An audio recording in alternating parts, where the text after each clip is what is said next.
Bon d'être parmi vous ce matin. C'est vraiment une grande journée. Chaque fois que je vous rencontre, qu'on se rencontre, c'est vraiment dans la joie et l'allégresse. C'est vraiment merveilleux. Belle communion avec les frères et sœurs. Ça existe, hein? C'est fantastique. Merci Seigneur. Dans quelques moments, nous allons commencer l'étude et tout. Alors, dimanche prochain aussi, ça va être dans 1 Corinthiens chapitre 5 et ensuite on va aller chapitre 6. Chapitre 7 dans 1 Corinthiens, ensuite dans Éphésiens, ensuite dans Hébreux. On va continuer comme ça. Et on va toucher pas juste le mariage ou le remariage et tout. Là, ça fait un peu problème, mais il n'y a pas juste des problèmes dans le mariage. Hein, c'est merveilleux. Une des belles choses de la vie. Merci Seigneur. Merci Seigneur. Alors, je vous invite à tourner. Là, vous avez passé les pages. On est en train de le faire. C'est dans Proverbes chapitre 3, le verset 3 à 5. Ensuite, chapitre 6, le verset 23 à 29, et puis 32 à 45, toujours dans le livre des Proverbes. Alors, pendant qu'il passe les pamphlets, David est en train de nous faire un bel job, là, il est en train de nous faire ça, là.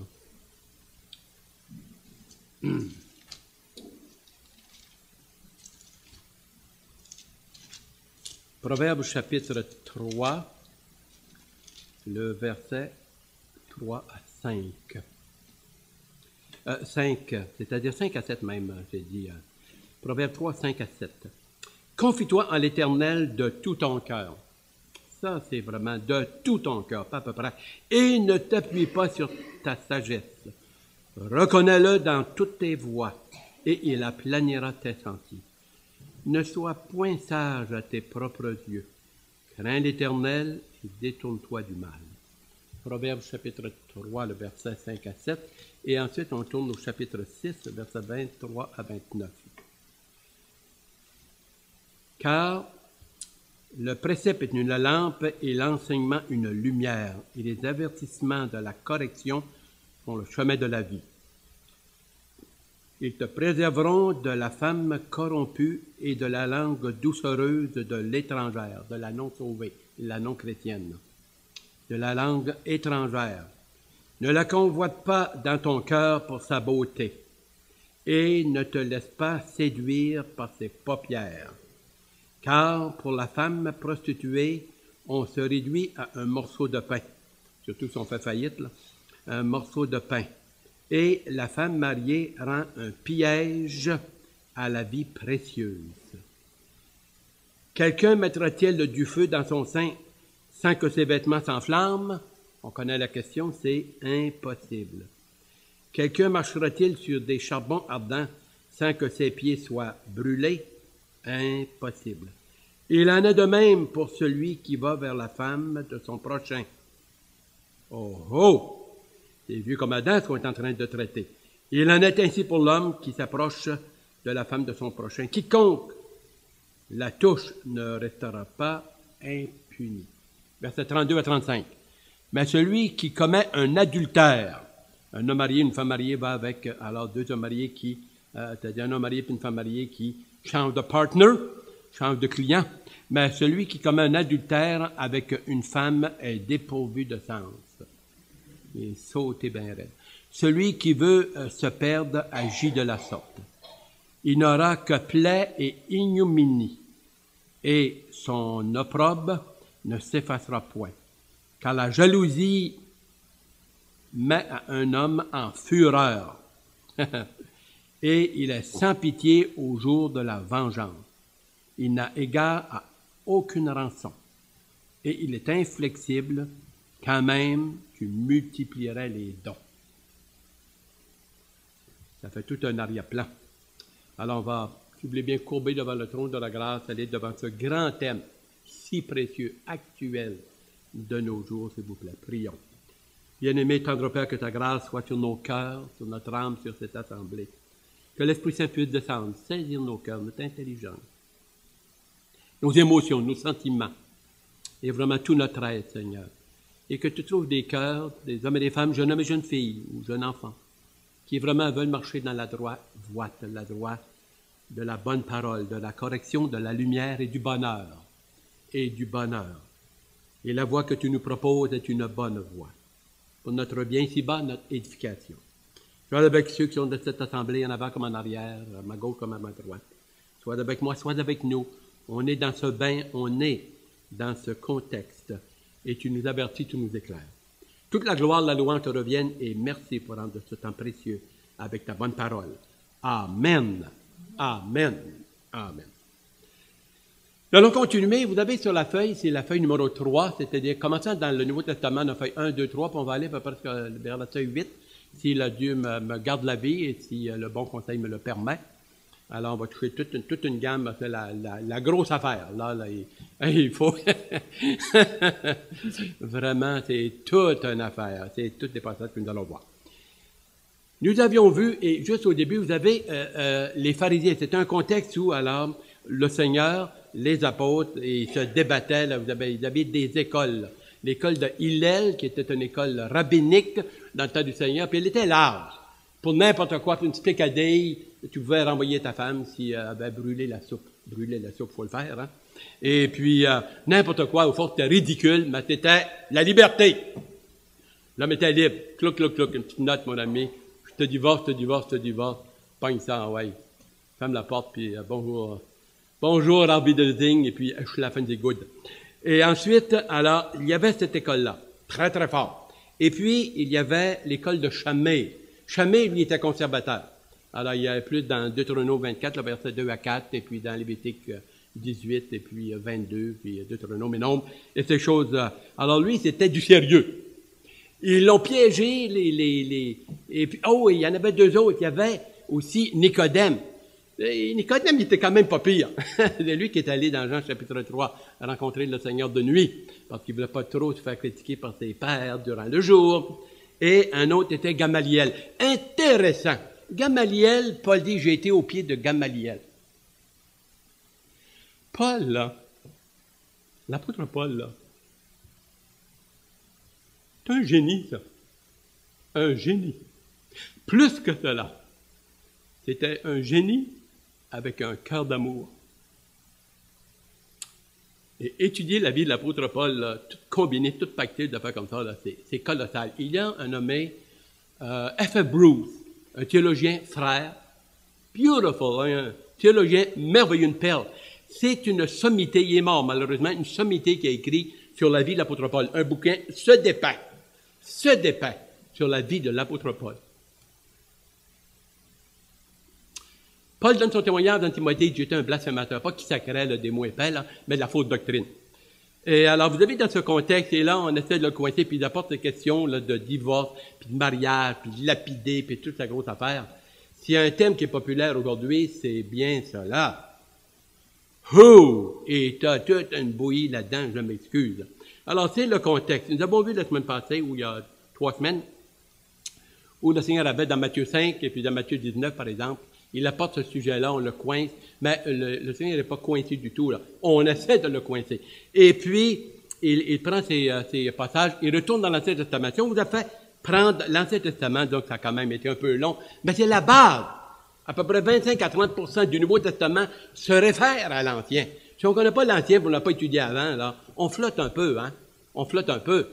On a dit que, j'avais mentionné, je pense, l'Ancien et le Nouveau Testament, c'est un peu comme un arbre. Tu as le tronc, les racines de l'Ancien Testament, tu as l'arbre, disons là, dans le Nouveau Testament vers les évangiles, puis ensuite tu as les feuilles, les branches, et puis à la fin c'est l'Apocalypse, un peu comme le capstone ou la tunique, voilà, tu sais, qui attache tout cela ensemble. Là. Tout cela ensemble.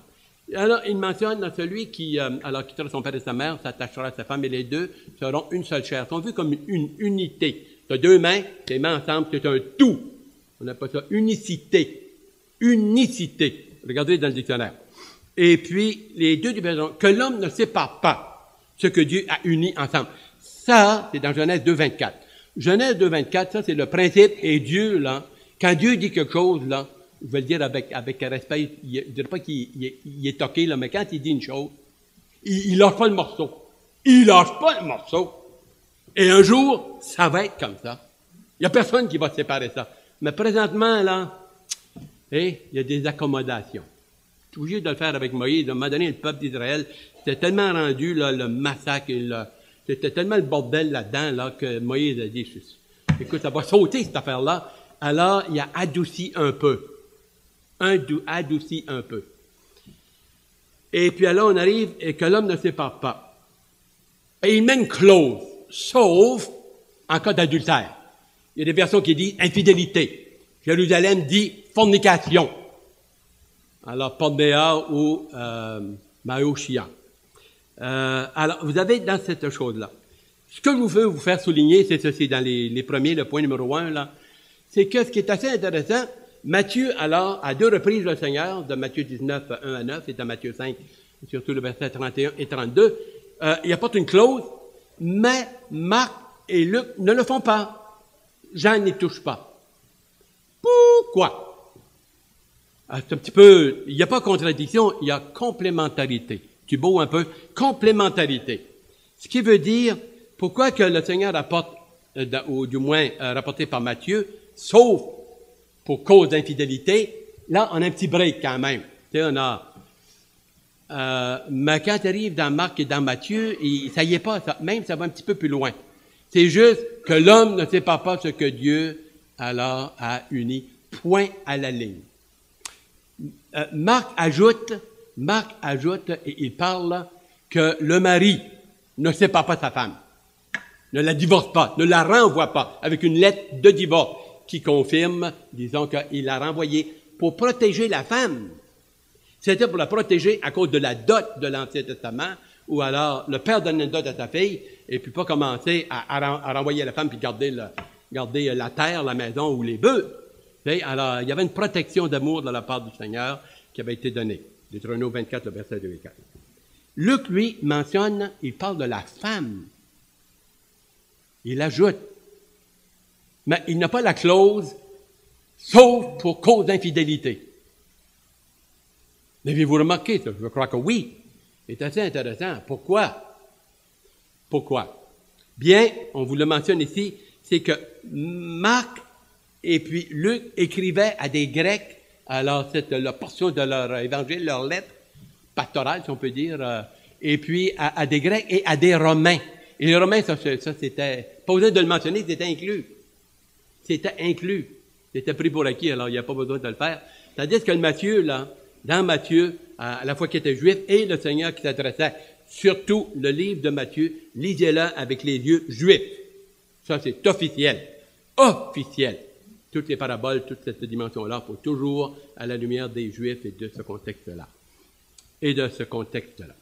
Les Romains, la femme pouvait divorcer le mari. Tandis que les Juifs, le Seigneur doit y rajouter une clause, ou il le faire, pour donner un peu de respire. Parce que la chose qui se comprend, c'est si on veut vraiment là, être là, sur la ligne. Marié un jour, marié toujours. Si vous avez F. Bruce, vous avez, par exemple, Frédéric Godet, vous allez avoir Valvour, vous allez avoir R.C. Sproul, par exemple, vous allez avoir Dr. John MacArthur, c'est quand même. Alors, ce qu'il dit, c'est que le mariage est indissoluble. Bibliquement, là, c'est un lien sur la ligne, là, c'est ça. Indissoluble. Ça ne se brise pas, ça ne se sépare pas. Ça, un jour, quand on va être unis avec le Seigneur, ça va être ça. En attendant, le Seigneur a mis quand même il a mis une clause. Est-ce qu'il y a d'autres clauses, d'autres raisons? Il y en a. Par chance. Il y en a qui s'ouvriraient le martyre pas mal. Le Seigneur est bon. Et dans Luc 18, il dit même, quiconque répudie sa femme. Quiconque répudie sa femme et en marie une autre commet un adultère. Ça, là, c'est un peu raide, ça. Et en marie un autre commet un adultère. Bon, on va continuer à regarder cela. Si on regarde dans Lévitique, le verset 18, le verset 20, s'il vous plaît. Lévitique 18, verset 16 et le verset 20. Voilà, juste ici, là. Lévitique 18, le verset 16 et le verset 20. Tu ne découvriras point la nudité de la femme de ton frère. C'est la nudité de ton frère. Autrement dit, pas de l'histoire, là, de marier le frère de ton mari un jour, ou bypass et passer à côté. C'est la nudité de ton frère.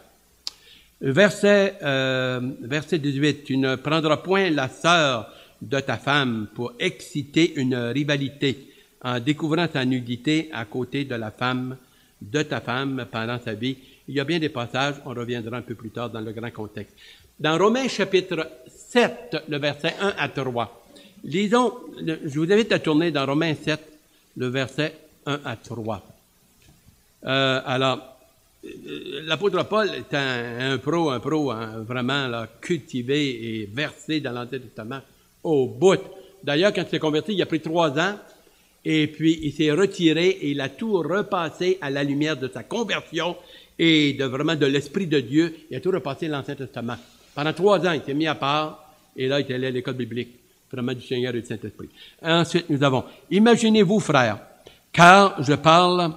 ignorez-vous, frères, que je parle à des gens qui connaissent la loi, que la loi exerce son pouvoir sur l'homme aussi longtemps qu'il vit. Ainsi, une femme mariée est liée par la loi à son mari tant qu'il est vivant. Mais si le mari meurt, elle a dégagé de la loi qui la liait à son mari.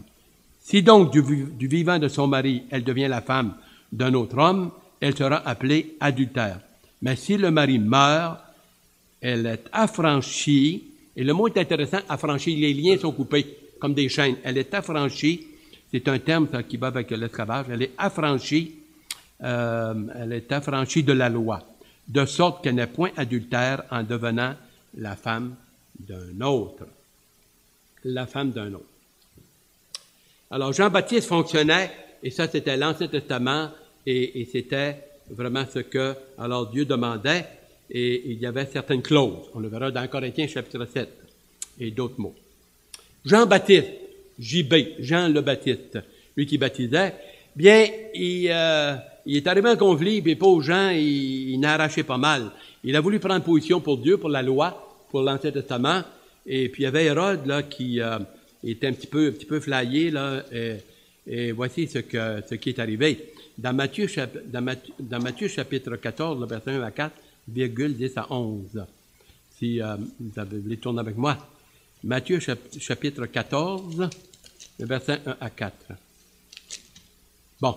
Alors, je suis un petit peu perdu des fois parce que c'est ma 4e Bible, là, puis là, c'est pas toujours à la même place.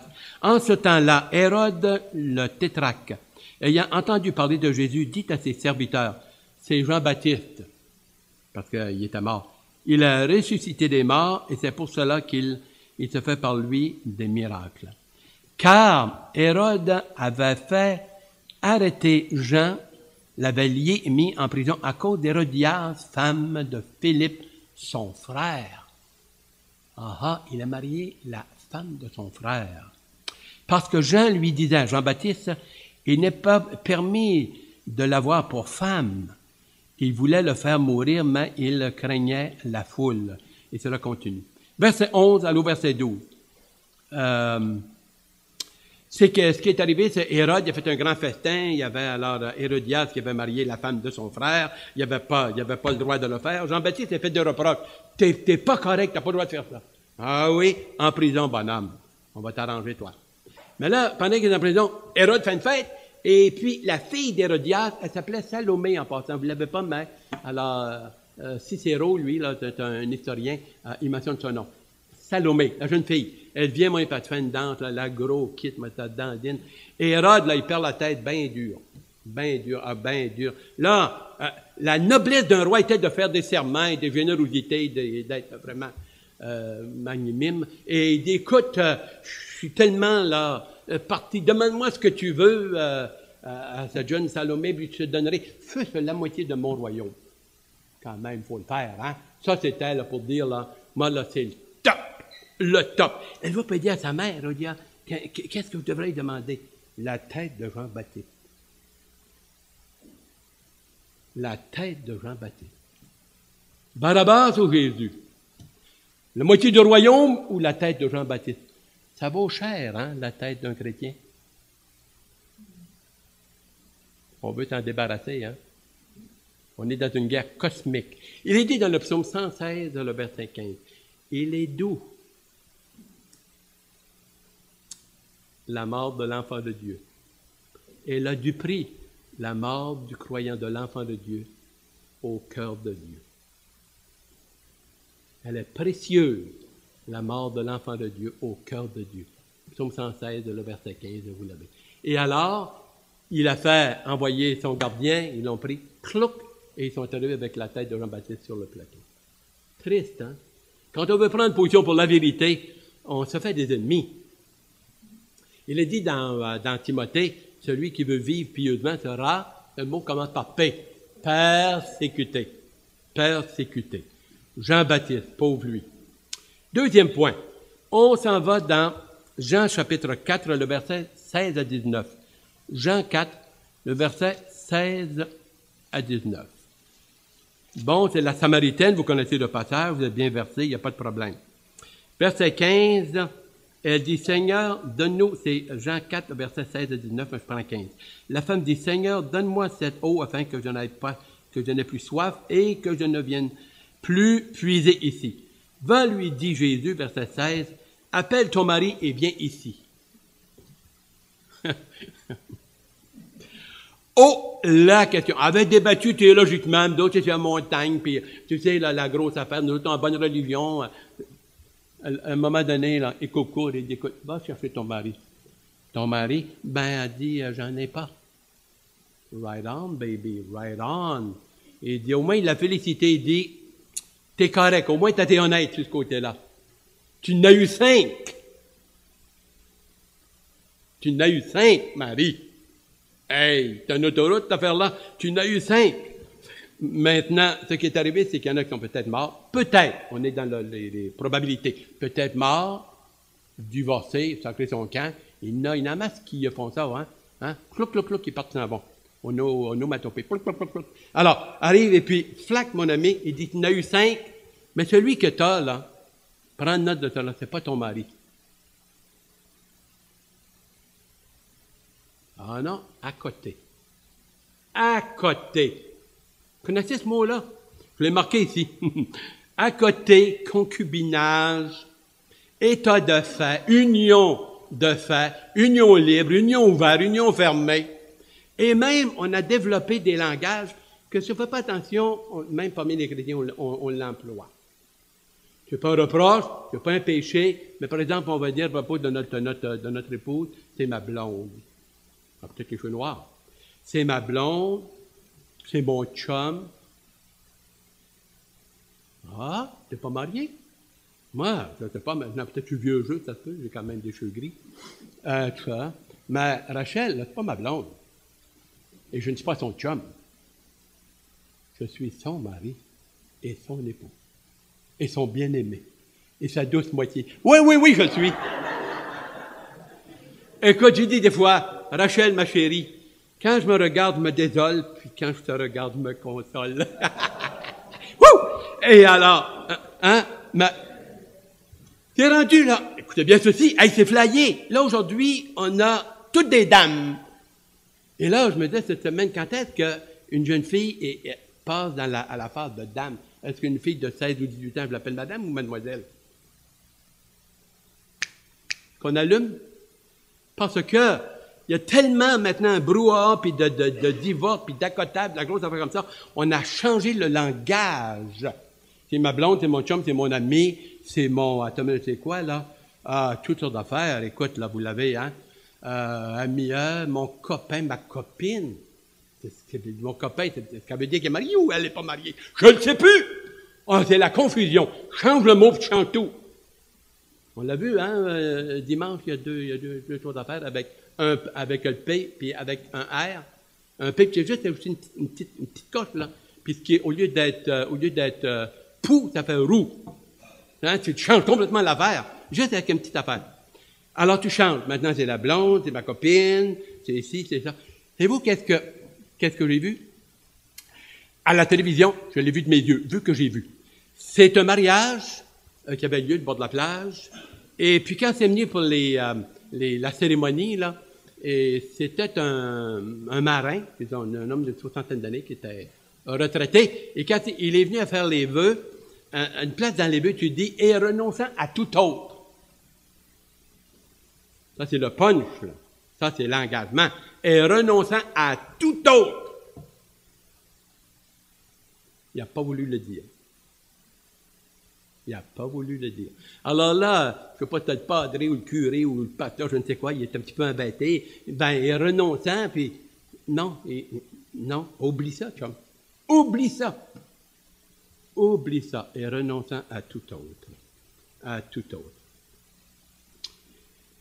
Ce que nous voyons dans le passage dans Lévitique 20 là, et le verset 21, ça c'est un peu la même chose. Je vais vous amener dans 1 Corinthiens 6, verset 9 à 11. Tournons. Je vous y invite à 1 Corinthiens 6, le verset 9 à 11. 6, 9 à 11. Oui, 1 Corinthiens, chapitre 6, 9 à 11. Ne savez-vous pas que les injustes n'hériteront point le royaume de Dieu, ceux qui ne s'ajustent pas. Ne vous y trompez pas. Il y en a qui se trompent, ils veulent se tromper, mais on a à rendre des comptes. Ni les débauchés.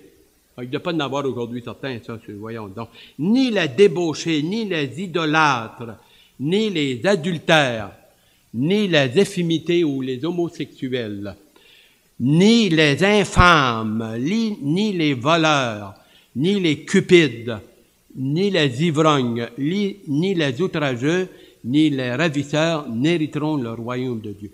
Et c'est là ce que vous étiez, quelques-uns d'entre vous. Mais vous avez été lavés dans le sang de l'agneau, et les mérites du sang de Jésus-Christ de sa mort. Mais vous avez été mis à part, sanctifiés pour lui maintenant. On est fiancés à Christ. Fiancés à Christ. Pas touche, on est au Seigneur. Mais vous avez été justifiés, déclarés justes légalement, juridiquement, déclarés justes en lui. Nous sommes justifiés et recouverts de sa justice, nous dit l'Éphésiens. Ensuite, au nom du Seigneur Jésus-Christ et par l'Esprit de notre Dieu. La Samaritaine, alors, elle a compris. Ensuite, la Samaritaine est allée rendre témoignage. Et je pense que c'est un prophète. Elle dit, je vais Sainte Marie. Et puis, on dit, finalement, plusieurs se sont convertis à cause de ce témoignage-là. On vous invite dans Jean 8, verset 3 et le verset 10 et 11. Jean 8, verset 3 et le verset 10 et 11.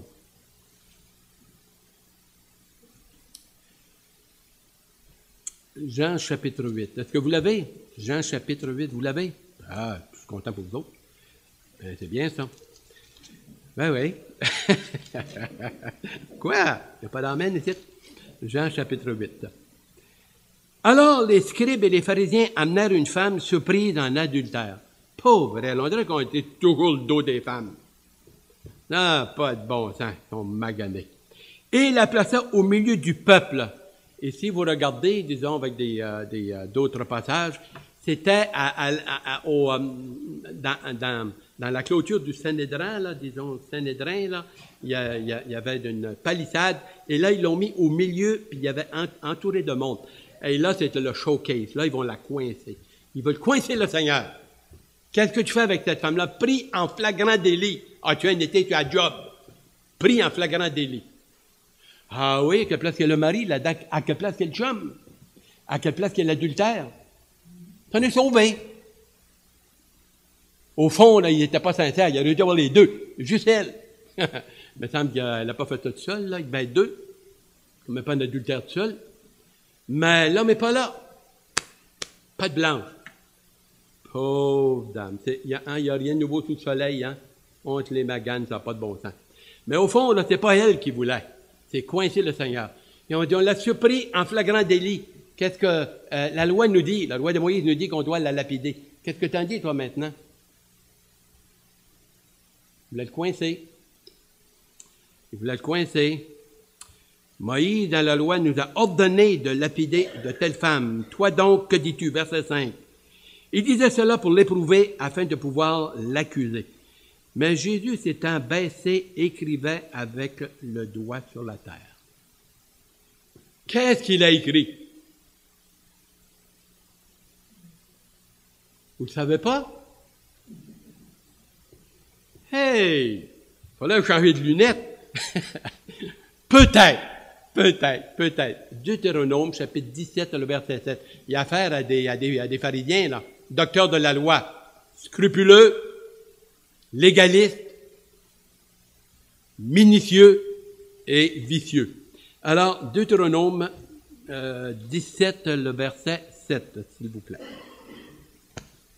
Lévitique, non. Deutéronome. Après Deutéronome. Non, Deutéronome. Bon, on l'a pour vous, si jamais vous ne l'avez pas. Verset 7. La main des témoins se lèvera la première pour le faire mourir. Et la main de tout le peuple ensuite. Tu ôteras ainsi le mal du milieu de toi. Parle de lapidation. Parle de lapidation. Il se peut, c'est hypothétique. Il n'a pas dit tel quel, mais dans ce contexte-là, c'est fort possible que le Seigneur s'est penché. Hey, il n'a pas dit un mot, hein? Avec son doigt, il a commencé à écrire. Peut-être, Deutéronome 17, le verset 7, qui dit que si tu prends alors une femme en adultère, alors, et puis la prendre et la lapider, les témoins. Celui qui, alors, témoignait contre elle premièrement, et ensuite les autres. Ou bien, ou bedon, fort possible également, les deux. Ah, j'aime celle-là. En plus d'écrire Deutéronome, D-E-U-T, Deutéronome 17, le verset 7, le nom de ceux qui, alors les pharisiens qui l'accusaient. Tchouk, comment tu as regardé ça, mon ami? Hey, ça passe là, quand ton nom est là? Quand tu es dans une maison de vitre, tu ne lances pas des roches à l'extérieur. Je vais casser la vitre. Et qu'est-ce qui est arrivé? Un par un, en commençant par le plus vieux. Vous savez, même si tu es vieux, tu peux être vicieux, hein? Tu as tout un passé, tout un bagage. En commençant par le plus vieux jusqu'au plus jeune. Ça, c'était le conscient qui lui parlait, là. C'était gênant, ça, là. Commençait à se reculer, mon ami. Ouais, on va aller, on va en fumer une. Ils ont quitté. Oh! Versets 10 et 11. Très intéressant. Alors, s'étant relevé, le Seigneur, et voyant plus que la femme, Jésus lui dit, « Femme, où sont ceux qui t'accusaient?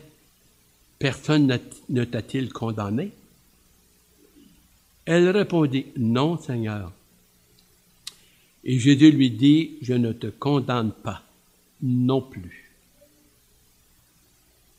Si on arrête là, va, tout est beau et tout est correct, c'est que tu en penses. Pas ça qu'il a dit. Va et ne pêche plus. Terminé. Arrête de vivre dans le péché. Tu as été pardonné. Ta vie a été sauve, a été sauvée. C'est un break que Dieu te donne, c'est une occasion. Va et ne pêche plus. Tomber une fois, c'est humain. Se relever, c'est divin. Comme disait Royal, et rester couché, c'est innocent. Mais en tout cas, disons ceci, se relever par la grâce de Dieu, il la relève dans son amour. Il ne commence pas à y faire une grosse affaire, mais il dit, à partir de maintenant, là, continue pas ça. Continue pas ça. Bon. Ne pas jouer avec le péché. On va prendre dans Matthieu 7, 1 à 5, ainsi que dans Matthieu 6, 42 et 43, mais on n'étendra pas. Oh, on ne l'étendra pas, parce que un jour je le ferai. C'est sûr, juger. Ça, c'est embêtant. Ne juge pas, faut pas juger, il faut juger. Hey, c'est assez fantastique. Alors, Matthieu 7, versets 1 à 5. Ne jugez point afin que vous ne soyez pas jugés, car on vous jugera du jugement dont vous jugez, et l'on vous mesurera avec la mesure dont vous mesurez. Pourquoi vois-tu la paille qui est dans l'œil de ton frère et n'aperçois-tu pas la poutre qui est dans ton œil? Ou comment peux-tu dire à ton frère, laisse-moi ôter une paille de ton œil, toi qui as une poutre dans le tien?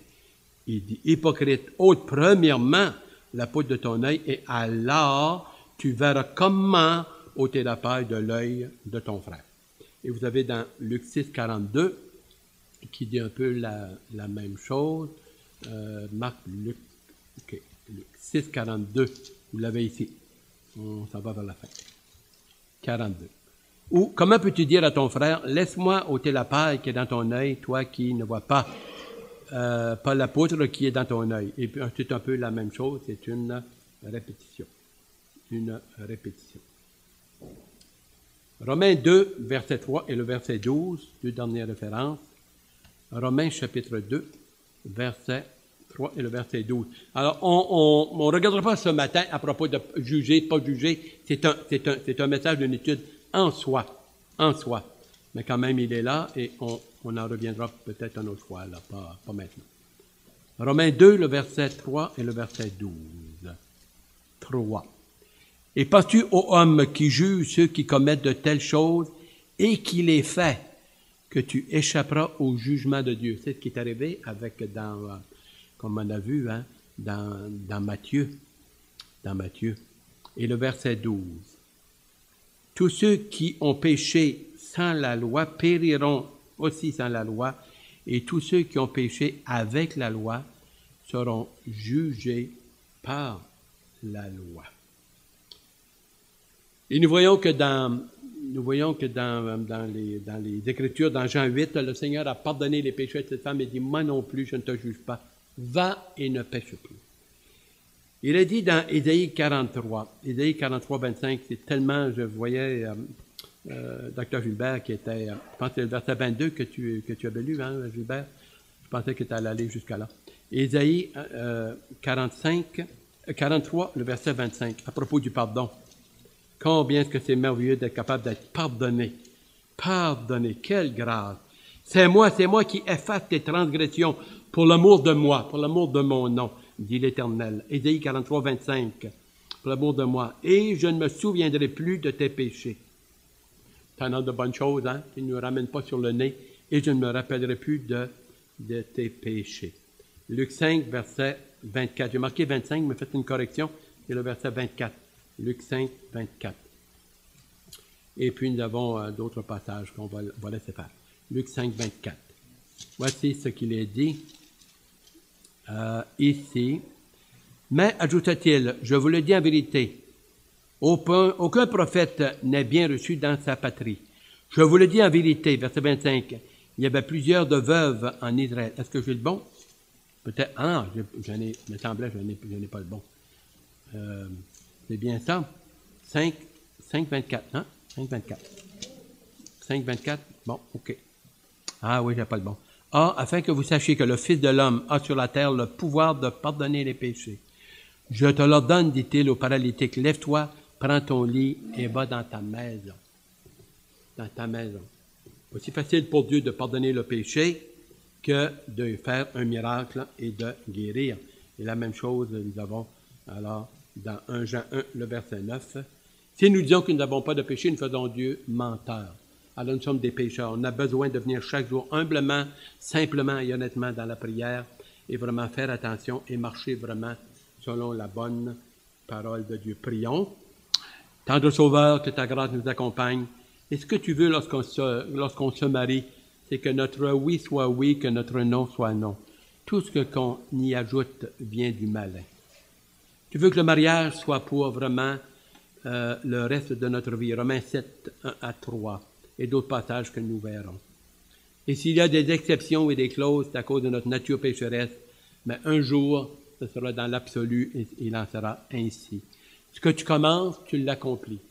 Que l'homme donc ne sépare pas ce que Dieu a joint. C'est le désir et le cœur de Dieu et la pensée de Dieu. Merci pour les mariages. Merci pour le mariage, une chose fantastique. C'est vraiment extraordinaire. C'est une bénédiction de l'Éternel. Un homme seul est un homme qui se cherche. Une femme ou une fille seule est une qui se cherche. Et lorsque tu nous mets ensemble, c'est la complémentarité. Il y a de la joie, il y a du bonheur. On grandit, il y a des victoires, il y a des larmes, il y a une croissance. Et vraiment, c'est ta volonté. Soit avec les couples, ceux qui se sont fiancés, ceux qui veulent le faire. Et vraiment, c'est dans la bonne parole de Dieu. Que toute la gloire, la louange te revienne. Et le peuple de Dieu répondit, Amen. Qu'il en soit ainsi.